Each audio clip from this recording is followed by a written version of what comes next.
참 예수님, 사는 게 힘드시죠? 제대로 살기가. 하나님의 뜻대로 사는 게 참 기쁠 것 같은데, 오늘 입교식에 오는 우리 예비자분들 잘 생각하셔야 돼요. 주님께서는 수고하고 무거운 짐을 진 이들 모두 내게로 와라, 내가 너희를 편히 쉬게 하리라고 말씀하셨는데, 이것만 우리가 보고 와서 참 문제가 심각해질 수 있습니다. 주님께 오는 사람은 그냥 와서 넋놓고 있는다고 해서 편히 쉬는 것이 아니라 주님의 멍에를 메고 그분께 배워야 되는 겁니다. 그래서 신앙이라는 것은 계속 배워간다. 어떤 학적인 것을 배워가는 것이 아니라 주님을 따라가면서 그분을 배운다는 거죠. 옛날에는 스승과 제자라고 한다면 운명 공동체였죠. 그래서 지금처럼 무슨 학원을 다니거나 학교를 다니거나 이런 것이 아니라 스승과 함께 뭐 합니까? 먹고 자고 하면서 스승과 함께 배웠다는 겁니다.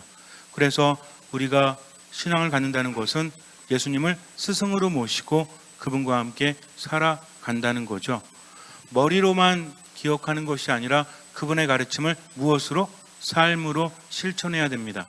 그럴 때 우리 안에서는 많은 변화가 일어나는데, 특히 믿음이라는 것은 행동이 따르고 실천이 따르지 않으면 아무런 의미가 없어요. 오늘 예수님께서는 복음에서 우리에게 말씀하십니다. 무엇이든지 너희가 청하면, 두세 사람이라도 모여서 청하면 하늘에 계신 아버지께서 그것을 이루어 주실 것이다. 그런데 누구 이름으로 청해야 돼요? 예수님의 이름으로 청하는 거죠. 근데 가만히 보니까 우리 교회 안에서 하는 모든 기도는 누구를 통해서 하죠?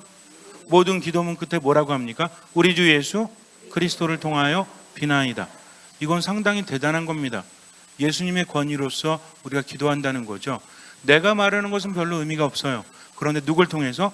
예수님을 통해서 그렇게 하기 때문에 하늘에 계신 아버지께서는 그 기도를 들어주신다는 겁니다. 그러니까 기도만 많이 하면 되죠. 묵주기도 하루에 한 300단씩 하고 또 여러 가지 기도하면서 열심히 한 100일 기도하면 하느님께서 들어주실까요? 아니요. 그럼 기도 왜 하십니까? 아니면? 아니 무슨 마음으로 아니라고 하셨어요 지금? 그럼 열심히 기도해도 안 들어주시면 기도할 이유가 뭐가 있습니까? 열심히 기도를 하면 들어주시죠. 문제는 뭐예요? 열심히 안 했기 때문입니다. 기도는 의미 없는 메아리가 되면 안 돼요. 그냥 중얼중얼거린다고 해서 기도가 되는 것이 아니라는 겁니다. 말을 많이 해야만 하느님께서 들어주시는 줄로 착각하면 안 돼요. 정말 기도를 해야 되는데, 문제는 뭐냐면 예수님의 이름으로 다 기도는 합니다. 왜? 그렇게 쓰여져 있으니까. 우리 주 예수 그리스도를 통하여 비나이다라고 기도는 해요. 근데 문제는 뭐냐면 뭘 모으지 않았어요? 마음을 모으지 않았다는 거죠. 예수님 뭐라고 하십니까? 마음을 모아 청하면 하늘에 계신 아버지께서 들어주실 것이다. 첫 번째는 뭐냐면 우리가 아무리 마음을 모아도 주님의 이름으로 기도하지 않으면 이루어질 수 없는 것이 값이 치러지지 않았기 때문입니다. 예수님께서는 우리를 위해서 모든 것을 내어주시고 죽음까지도 감수하셨죠.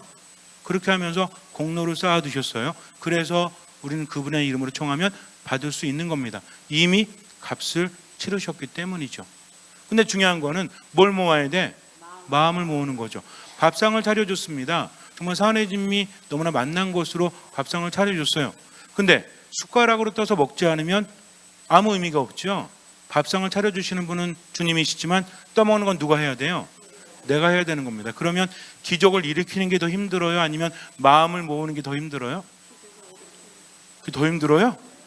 그럼 제가 마음을 모을 테니까 한번 기적 한번 일으켜 보세요. 기적을 일으키는 게 더 힘들죠. 마음을 모으는 것이 더 쉽죠. 문제는 뭐냐면 마음을 모아서 청하지 않으니까. 하느님께서는 우리가 청하기도 전에 이미 알고 계십니다. 문제는 뭐냐면 마음을 모아서 청해야 한다는 거죠. 이제 문제는 마음을 모으는 것이 무엇인지를 알아야 돼요. 그럼 마음을 모으는 게 뭘까? 우리들의 마음에 있는 것을 모은다고 해서 그냥 좋은 거예요? 마음속에 뭐가 있어야 돼? 좋은 것들이 있어서 이것을 모아서 주님께 봉헌해야 되겠죠. 근데 마음속에 좋은 게 있습니까? 안 좋은 게 있습니까? 그리스도인들은 다른 사람들과 다르게 마음에 무엇이 있어야 돼요? 기쁨이 있어야 되고 평화가 있어야 되고 사랑이 있어야 됩니다. 내가 먼저 그것을 누리면서 다른 사람들에게도 그렇게 한다는 거죠. 근데 마음속에 뭐가 있는지는 잘 모르죠. 여러분들 혹시 다른 사람 보면서 마음에 뭐가 있나 아세요? 이 사람 보니까 마음에 평화가 있는 것 같아. 이 사람 마음속에 분노가 있는 것 같아. 잘 모르죠. 척 보고 알 수 있는 것이 아닙니다. 그러나 안에 있는 건 드러나기 마련이에요.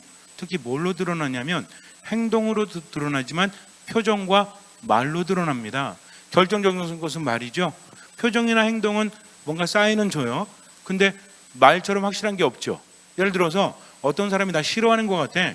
근데 가만히 보니까 싫어하는 걸까? 안 싫어하는 걸까? 고민하다가 그 사람이 나한테 나 너 싫어. 그럼 그때부터 뭐예요? 나 싫어하는 거죠. 이렇게 말이라는 것은 엄청나게 힘을 지니는데 왜 그러냐면 말 자체가 힘이 있어서가 아니라 내 마음속에 있는 것들이 에너지로 표현되기 때문입니다.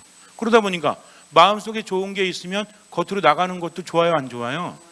그리스도인들은 마음속에 좋은 것이 있죠. 하느님께서 함께 하시고 기쁨이 있고 평화가 있으니까 하는 말들이 사람을 살립니까, 죽입니까? 살린다는 거죠. 근데 마음속에 하느님께서 안 계시니까 어둠이 가득하니까 온갖 부정적인 것들, 세상을 살면서 정말 때로는 너무나 힘들고 괴롭고 상처 있고 이런 것들이 뭉치고 뭉치다 보니까 내 안에 안 좋은 것들이 가득 쌓이죠. 그래서 좋은 게 나오지 않고 안 좋은 게 나옵니다. 그러니까 입만 열면 사람을 살려요, 죽여요? 죽일 수밖에 없다는 거죠. 근데 이것은 의지라기보다는 어쩌면 결과적인 거예요. 우리들 마음속에서 가족이든 만나는 다른 사람들이든 살리고 싶어요, 죽이고 싶어요, 기본적으로? 여러분들은 다른 사람과 좋게 지내고 싶어요, 아니면 안 좋게 지내고 싶어요? 근데 내 의지하고 상관없이 안 좋은 게 튀어나오죠. 부부간에도 그렇잖아요. 가족 간에도 좋게 이야기하려고 하다가 감정 때문에 어때요? 대판 싸우기도 하죠. 그러면서 어때요? 이러려고 한 게 아닌데 왜 자꾸 이러고 있지? 라고 한다는 겁니다. 여기서 중요한 것은 내가 사람을 살리는 말을 많이 하는가 죽이는 말을 많이 하는가, 이것을 통해서 뭘 알 수 있다? 내 안에 상태를 알 수 있다는 겁니다. 행복하면 행복한 말이 나올 수밖에 없고 여유가 있을 수밖에 없어요. 근데 고민이 많고 슬픔이 많고 상처가 많으면 절대로 여유가 생길 리가 없습니다. 그러니까 자기도 모르게 상처를 주고 있다는 거죠. 그러면서 누가 가장 힘들어? 내가 가장 많이 힘들 수밖에 없어요. 그리스도인들은 어떤 말 해야 돼요? 좋은 말 해야 돼요. 나쁜 말을 절대 해서는 안 됩니다. 우리가 하는 말이 그 사람의 생기를 북돋아줘야 한다는 거죠. 그 사람을 성장시켜줘야 돼요. 어떤 말이 되었든 사람을 성장시키지 않는 말은 나쁜 말이에요. 그래서 내 말을 통해서 그 사람에게 은총이 내리도록 해야 됩니다. 기가 막힌 말이죠? 기가 안 막혀요? 제가 한 말이 아닙니다. 어디서 많이 들어본 것 같은데? 어디서 들었지? 어디서 들었어요? 오늘 이 독서에서 들었잖아요. 마치 이걸 신부님이 좋은 말씀 해주시네 이러시면 안 돼요. 제가 성당에 올 때 독서는 복음은 몇 번 읽으라고 그랬어요? 다 다르신 것 같아요. 한 번 읽고 기억할 수 있으면 괜찮아요. 근데 이 거룩한 미사에 온전히 머물기 위해서는 한 번 읽고 까먹어. 그럼 두 번 읽어야 돼요. 두 번 읽고 까먹어. 그럼 몇 번? 세 번. 세 번 읽고 까먹어. 그럼 안 읽어도 돼요.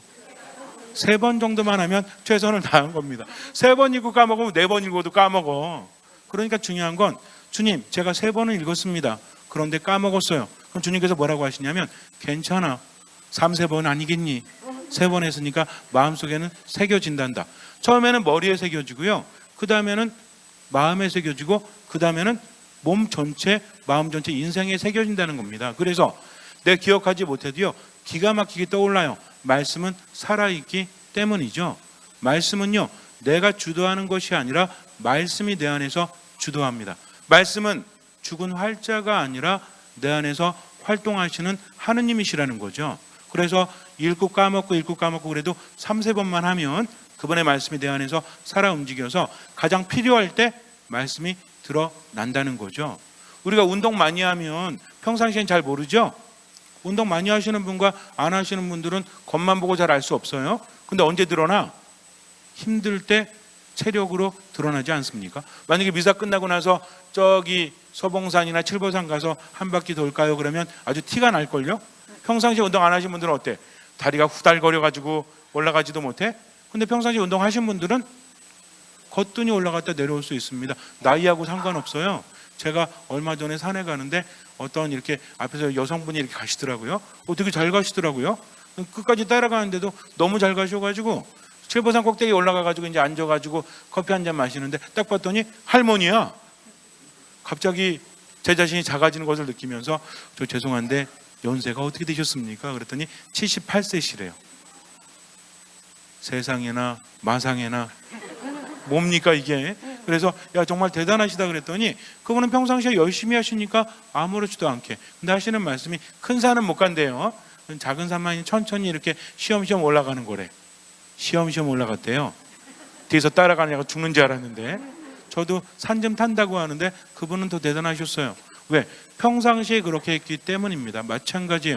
말씀 묵상 꾸준히 하고 미사 안에 온전히 머물고 기도하다 보면 처음에는 모르지만 점점 내 안에서 사라지는 것들이 있어요. 뭐가 사라지냐면 절망감이 사라집니다. 우울감이 사라져요. 그리고 자꾸 기분이 좋아. 하느님 믿는다고 해서 안 좋은 일이 안 생기는 게 아니에요. 그러나 안 좋은 일 안에서도 힘을 낼 수 있죠. 정말 필요한 건 좋지 않은 일이 생기지 않는 것이 아니라 그런 일을 이겨낼 수 있는 마음의 힘과 몸의 힘과 삶의 힘이라는 거죠. 하느님께서는 바로 이것을 주십니다. 그러니까 말씀 안에 계속 머물다 보면 그렇게 돼요. 그리고 말씀 안에 머무는 사람의 특징이 뭐냐면 믿음이 있는 사람은 말씀 안에 머물죠. 왜 그렇죠? 믿음은 들음에서 오기 때문입니다. 믿는다고 해서 그냥 묵주만 돌리면서 비나이다 이게 믿음이 아니라 믿는다는 것은 들음에서 와요. 그리스도의 말씀을 듣고 판단하지 않습니다. 그냥 귀로만 듣는 것이 아니라 뭐로 들어요? 마음으로 듣죠. 기가 막히세요 아주. 그러니까 마음속에 말씀이 가득하다 보니까 마음이 어떻게 변해? 내 마음에 누가 거하십니까?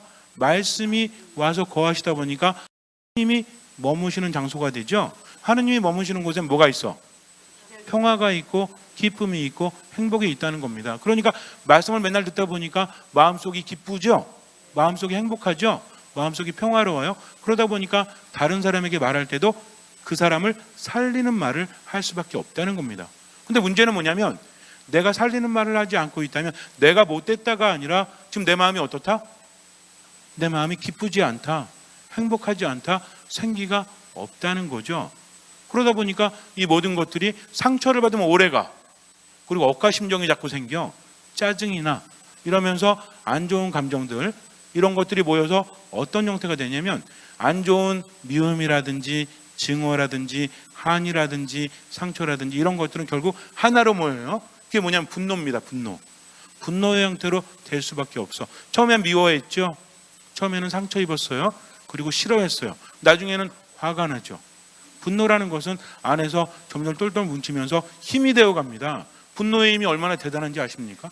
그러다 보니까 이 분노를 내가 이겨내지 못하니까 겉으로 표현할 수밖에 없지. 어느 어떤 분이 와서 그래요. 신부님 제가요 이제는 안 참을래요. 내가 여태까지 얼마나 참았는데 내 친구 보니까 담배도 안 피고 술도 안 마시는데 간암이래요.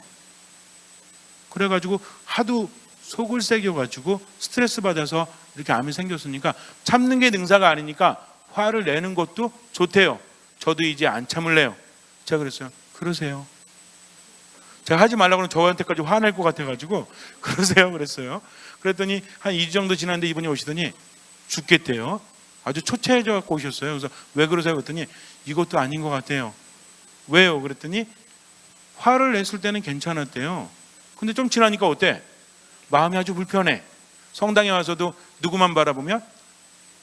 예수님만 바라보면 왠지 뭔가 잘못한 것 같고 분명히 나는 스트레스 쌓이지 않게 좋은 강의 듣고 책 읽고 분명히 화를 내라고 했거든요. 참으면 뭐가 되니까? 병이 되니까 화를 냈어요. 근데 문제는 뭐냐면 부메랑처럼 다시 돌아온다는 거죠. 가족들에게 화를 냈더니 그 다음에 분위기가 어때? 썰렁하죠. 그러니까 가족과 함께 있는 것도 불편해. 왠지 뭐라고 말해야 될지도 모르겠고 그러니까 불만이 더 쌓이죠. 그래서 사과해야 되겠다고 그랬는데 또 어때? 상대방의 반응이 탐탁치 않으니까 또 승질을 내. 그러니까 나는 이게 아니었는데 공감되시죠? 그렇게 하면서 계속 또 하고 하니까 마음이 불편해요. 이제는 친구들하고도 어때? 옛날 같으면 참았는데 이제는 할 말 다 쏟아붓다는 거죠. 그러니까 어때? 관계가 아주 안 좋아져. 그러니까 마음이 또 불편하죠. 이러지도 저러지도 못합니다. 그래서 왜 그런 거 봤더니 예수님 때문인 것 같아. 왜? 예수님 안 믿었으면 마음 편했을 텐데 그분이 맨날 뭐라고 그랬어? 내가 교리도 잘 모르겠고 뭐 성당에도 열심히 안 다녔는데 다녔으니까 뭐 하라? 원수도 사랑해라. 이런 말만 듣고 있으니까 어때요?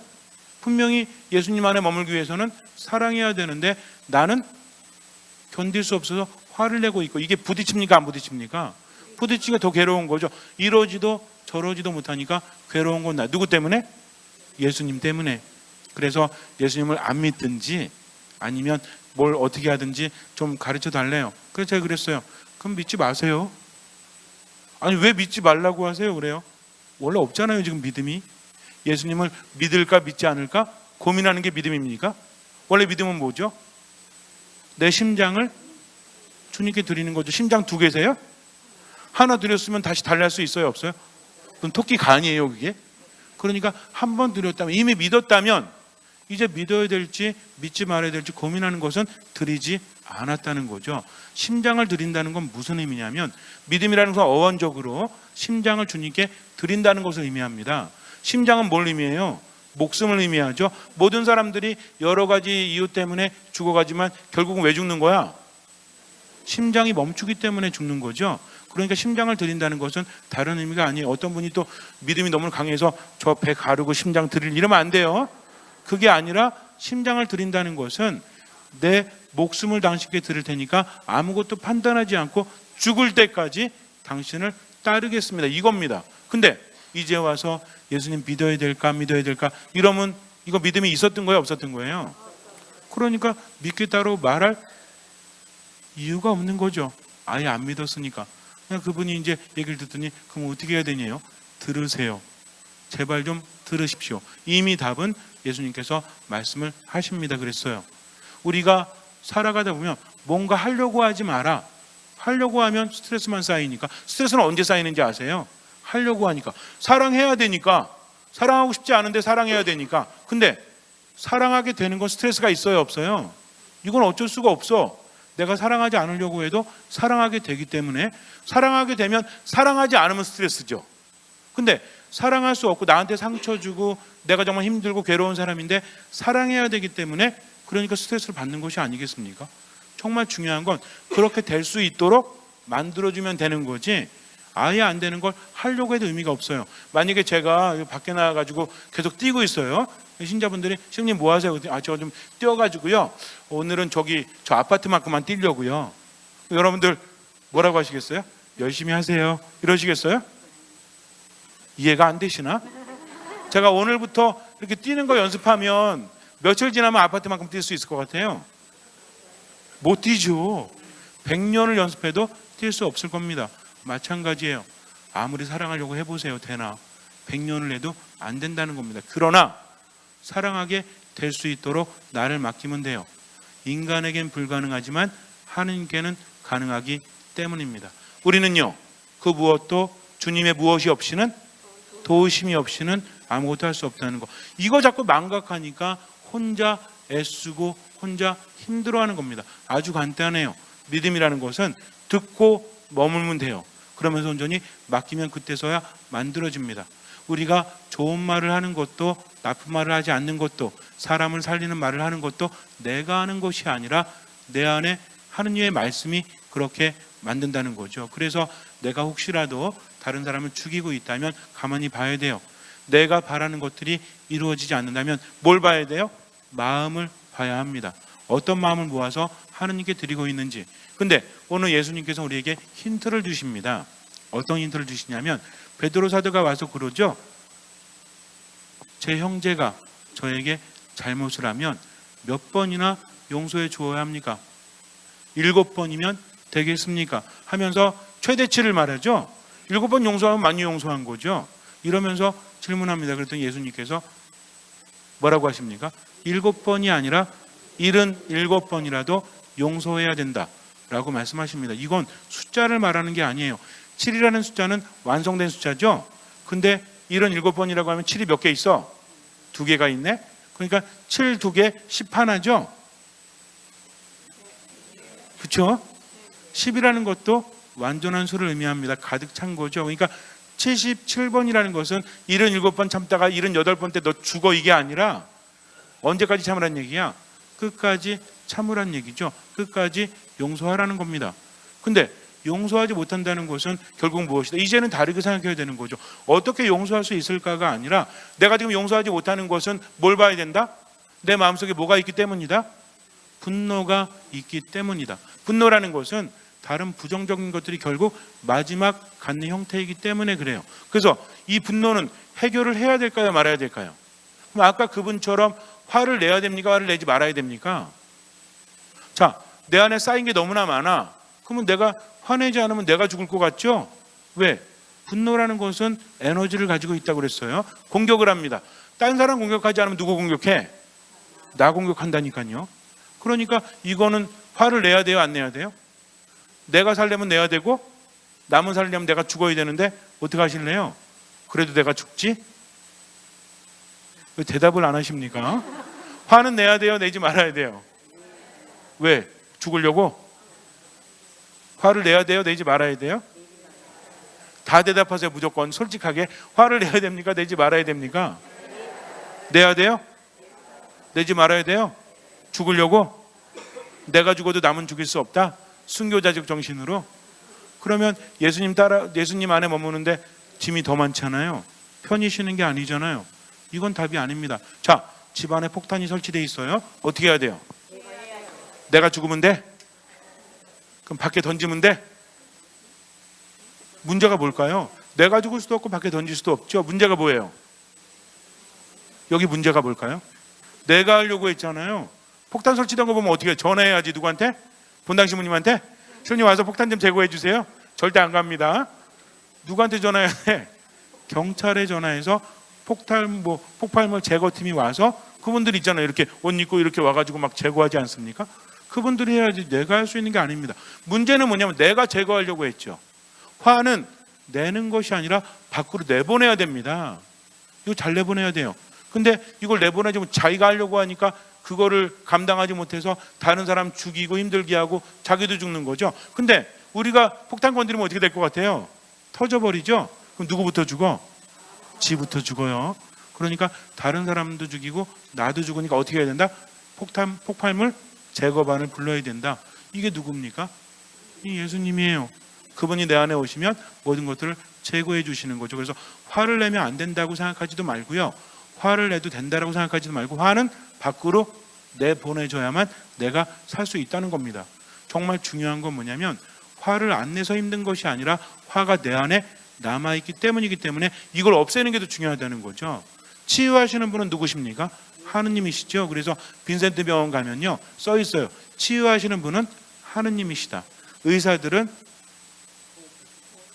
우리를 치유하면서도 정작 치유하는 건 누구시다? 모든 것은 하느님께 달렸다는 거죠. 영혼의 의사 중에서 가장 좋은 분이 누구야? 예수님이시죠. 우리 의사한테 갔을 때 진단은 누가 합니까? 내가 해요? 좀 아파서 왔는데요. 좀 진단 좀 해보셔. 그랬더니 의사 선생님이 말씀하셨어요. 그래서 이렇게 하라고 하니까 나 그거 싫은데? 이 환자분은요 좀 이렇게 많이 걸으셔야 되니까 하루에 30분씩 걸으세요. 그랬더니 아파 죽겠는데 뭘 걸어? 내가 힘들어 죽겠는데 안 걸을래. 그리고 이 약 좀 드세요. 그랬더니 안 먹어. 맛이 없어. 그럼 어떻게 될 것 같아요? 죽어요. 죽어. 그러면 따라야 됩니까? 안 따라야 됩니까? 안 따라도 돼. 뭐 하려면? 죽으려면. 근데 살려면 따라야 되는 거. 이게 중요합니다. 그래서 그분의 말씀은요 이게 쉽냐 어렵냐가 문제가 아니라 따르지 않으면 죽는다는 거죠. 나를 나보다도 더 사랑하시는 주님께서 나에게 처방전을 내리셨으면 나는 무조건 믿고 따라야 됩니다. 겸손이 무엇입니까? 판단하지 않고 나를 낮추는 거죠. 순종은 무엇입니까? 말씀을 듣는 거예요. 근데 겸손하지 않고 순종하지 않는 사람의 특징은 고집을 부리죠. 화를 내는 사람은 고집이 세요 안 세요? 셀 수밖에 없죠. 놓지 못하니까. 근데 이게 자기만 더 힘들다는 겁니다. 그래서 정말 명심해야 될 것은 겸손한 사람은 판단하지 않는다. 자신을 낮추기 때문에. 그래서 주님의 말씀을 듣고 그 말씀을 따른다. 이 몸은 주님의 종입니다. 말씀하신 이루어지기를 바랍니다. 성모님 말씀하셨죠? 어떤 얘기 듣고 인간에겐 불가능하지만 하느님께는 모든 것이 가능하다는 말을 듣자마자 이 몸은 주님의 종입니다라고 합니다. 자신을 낮추신 거죠. 말씀을 들을 뿐이에요. 그래서 성모님께서는 살아가시면서 모든 것을 마음속 깊이 간직하십니다. 뭐 하지 않았다는 얘기예요? 판단하지 않았다는 얘기죠. 마찬가지입니다. 주님께서 용서를 77번 이상 하라고 그러면 어떻게 용서할 수 있습니까가 아니라 이제는 마음을 보는 거죠. 내가 용서하지 못하니까 분노가 있구나. 이유는 있지만 결국 분노라는 것은 누구를 해친다? 나를 해치고 다른 사람을 해치니까 이거 없애야 되겠다. 예수님은 왜 용서하라고 합니까? 분노의 노예가 돼서 힘들어하지 말라는 거죠. 그래서 우리가 용서한다는 것은 히라버로 보면, 성경에 보면 여러 가지 표현들이 있지만 가장 많이 쓰이는 게 뭐냐면 스스로를 풀어주다예요. 스스로를 자유롭게 하다, 청산하다는 뜻입니다. 그러니까 용서하면서 누가 자유로워지는 거야? 내가 자유로워지는 거죠. 용서 못하면 누가 힘들어? 자다가도 벌떡 일어나죠. 온몸이 경직되고 잠도 안 오죠. 왜? 그 인간 때문에 막 치가 떨리지 않습니까? 너무 힘들지 않습니까? 나한테 모욕을 줬어. 나를 힘들게 해서 내 재산을 가로챘어. 어쨌든 이유가 있지만 그 용서하지 못하는 분노 때문에 내가 더 힘들죠. 몸 상하고 마음 상하지 않습니까? 어떤 분은 충격받아 갖고 쓰러지기도 하고요. 어떤 분은 몸을 못 쓰기도 하고 힘들어지기도 해요. 뭐 때문에? 용서하지 못하기 때문입니다. 이런데도 어떻게 용서할 수 있습니까? 라고 말할 수 있어요. 내가 주님을 따른다면 용서할 수 있는 것이 아니라 치유받아야 되니까 주님께 맡겨야 됩니다. 남은 인생까지 망쳐요. 분노하고 용서하지 못하면 내게 주어진 짧은 시간마저도 나는 힘들게 살 수밖에 없다는 겁니다. 그래서 우린 정신 바짝 차려야 돼요. 내가 할 수 없지만 주님, 당신을 따르겠습니다. 이 몸은 주님의 종입니다. 하는 것은 판단하지 않고 맡기는 거죠. 그래서 아무것도 판단하지 않고 주님의 도우심을 청하면서 그분 안에 머물다 보니까 어때요? 점점 체험하게 되죠.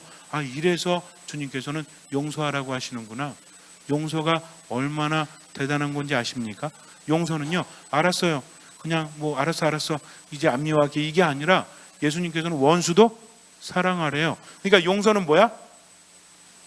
우리 식의 용서는 사랑하는 거죠. 뭐 하지 않는 겁니까? 분노하지 않고 그 사람을 용서하고 그 사람을 사랑하는 거죠. 인간에게 가능합니까? 불가능합니까? 낙타가요, 바늘길을 통과하는 게 더 쉬워요. 말이 안 된다는 얘기죠. 그러나 하느님께는 모든 것이 가능하기 때문에 우리는 절대로 판단하지 않고 온전히 맡기고 자유롭게 사는 거죠. 힘들 때마다 뭐 하세요? 기도하세요. 말씀 안에 머무세요. 이거 어떻게 할까 고민해봤자 아무것도 해결되지 않습니다. 정말 미운 사람 용서하는데 고민하면 해결되는데 얼마 걸려요? 한번 해보세요. 처음에는 용서해야지, 그래 마음 편히 살아야지 하다가도 불쑥 어때? 여러분들 혹시 손에 상처 나면 이렇게 일하시다가 손에 상처 날 때 있죠? 물 묻으면 아프죠? 그러니까 반창고 이렇게 붙이고 하는데도 아파요, 안 아파요? 왜 아파요? 상처가 났으니까 아프죠. 당연합니다. 사랑할 수 없어요. 상처가 남아있기 때문이에요. 그래서 치유를 먼저 받고 하느님 안에서 깨닫게 되면 그 모든 것들이 다르게 보입니다. 그러니까 결국은 용서하게 되고 사랑하게 된다는 거죠. 내 힘으로 하는 것이 아니라 주님의 힘으로 가능합니다. 그러니까 고민할 필요 있어요, 없어요? 용서할 수 없다면 뭐 하면 돼? 기도하면 돼. 언제까지? 용서될 때까지, 할 때까지가 아니에요. 용서될 때까지 기도하십시오. 그러면 이건 뭐냐면 병은 있는데 치료는 받고 있는 겁니다. 내가 큰 병을 앓고 있으면서 치료조차 받지 않으면 치유될 수 없듯이 완전히 용서할 수 없어도 내가 용서하기 위해서 기도하는 사람은 의사 찾아가서 처방받는 거예요. 그리고 약 먹고 그럼 그 과정 안에서 낫게 되죠.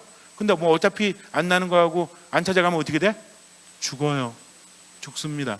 그러니까 스스로 분노에 휩싸여서 괴롭게 살지 말고 하는 게 온전히 맡기고 웃으면서 사세요.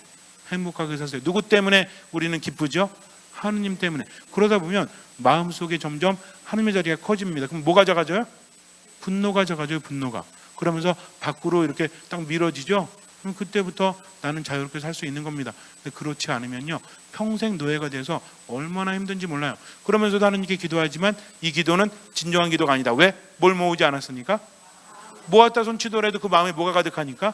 분노 가득하죠. 미움 가득하죠. 그러다 보니까 이게 하느님께 전해질 리가 없죠. 하느님께 전해지기 위해서는 어떻게 해야 된다? 기도하고 말씀 묵상하고 받아들이면서 스스로 살펴볼 수 있어야 한다. 그러면서 온전히 주님께 맡길 때 내 안에 하느님께서 계시고 내 마음에 뭐가 사라집니까? 분노가 사라져요. 분노가 사라지고 하느님의 평화가 가득하게 되니까 그 자체로 기도가 이루어질 수밖에 없는 겁니다. 용서할 수 있습니까? 없습니까? 용서할 수 있을 수도 있지만 용서할 수 없기가 더 세요. 하지만 용서될 수 있도록 나를 맡겨야 됩니다. 혼자 애쓰지 마세요. 더 스트레스 병됩니다. 그러나 주님을 따라가면 되죠. 주님께서 뭐라고 하십니까? 나를 따라오너라 하셨죠. 그리고 뭐라고 하셨어요? 나는 포도나무요 너희는 가지로다. 그래서 내 안에 머물면 살고 머물지 않으면 살 수 없다. 우린 열매를 맺어야 되겠죠. 열매 언제 맺을 수 있어요? 가지가 나무에 붙어 있을 때 열매를 맺을 수 있는 것처럼 주님 안에 온전히 머물 때 열매를 맺을 수 있다는 거 잊지 마시고요. 정말 피곤하게 살지 말고 가볍게 사세요. 뭐만 하면 돼? 내 마음 살펴보면 되죠. 내가 요새 사람 죽이는 말 하네. 내 마음에 뭐가 있다? 분노가 있구나. 그러니까 뭐 하지 못하는구나? 용서하지 못하는구나. 그러니까 어떻게 해야 되겠다? 내가 혼자 할 수 없으니까 주님께 의탁해서 기도해야 되겠다. 그래서 너무나 화가 날 때 어떻게? 영광이 성부와 성자와 성령께. 이것도 안 되면 예수 그리스도 하세요. 이게 예수 기도입니다. 예수 기도. 그래서 너무나 마음이 힘들고 뭔가 막 머리 복잡하고 힘들고 그러면 아무것도 안 되죠. 그럴 때는 예수 그리스도 3번만 해보세요. 그러면 효과가 있습니다. 그러면서 조금씩 성장하는 거지. 부부싸움 할 때도 어때? 예수 그리스도. 그러면은 약간 이렇게 살짝 미소를 띄우게 되고 상대방 자극하지도. 그렇다고 해서 상대방 앞에서 예수 그리스도 이러면 난리 납니다. 그러면 안 돼요. 제가 기도하러 갔더니 그런 분 진짜 있었어요. 부부끼리 했는데 남편이 막 뭐라고 하니까 견딜 수 없으니까 자매님이 목소리를 딱 손에 들고 하늘에 계신 우리 아버지 그러니까 남편이 뭐야? 내가 사탄도 아니고 이러면 안 돼요. 그러니까 정말 하느님 힘을 주십시오. 정말 내가 견딜 수 없는 말 들었을 때 그런 기분이었을 때 이렇게 하지 않으면 이게 뭐가 된다? 분노가 돼서 나를 해치든 다른 사람도 해치니까 결국은 어떻게 한다? 주님께 의탁하고 머물다 보니까 분노가 사라지죠. 그럼 뭐 하게 돼요? 용서하게 돼요. 그럼 이 마음을 하느님께 드릴 수 있으니까 내가 원하는 것도 이루어질 수 있다는 겁니다. 그래서 다른 건 다 까먹더라도 기억하세요. 마음을 들여다보고 주님의 말씀을 들으면서 기도와 말씀과 미사 가운데 온전히 맡긴다. 그러면 나머지는 주님께서 알아서 해주신다. 기적을 일으키는 게 쉽습니까? 마음을 모으는 게 쉽습니까? 그렇죠. 그러니까 기적을 일으키시든지 마음을 모으든지 둘 중에 하나 해야 되는데 뭐 하실래요? 그렇죠. 기적을 일으키는 건 불가능하니까 잠시 눈을 감으세요. 마음을 모아 주님께 청하기 위해서 먼저 용서할 수 있도록, 아니 용서가 될 수 있도록 하느님께 맡기십시오. 용서가 되지 않으면 상처가 있구나. 그러니까 치유받아야 되겠다. 치유자이신 주님께 모든 것을 의탁하고 온전히 맡기고 판단하지 마십시오. 기도와 말씀과 미사 가운데 머무십시오. 주님께서는 그 믿음을 보시고 우리를 치유하시고 우리 삶에 놀라운 기적을 일으켜 주실 것입니다.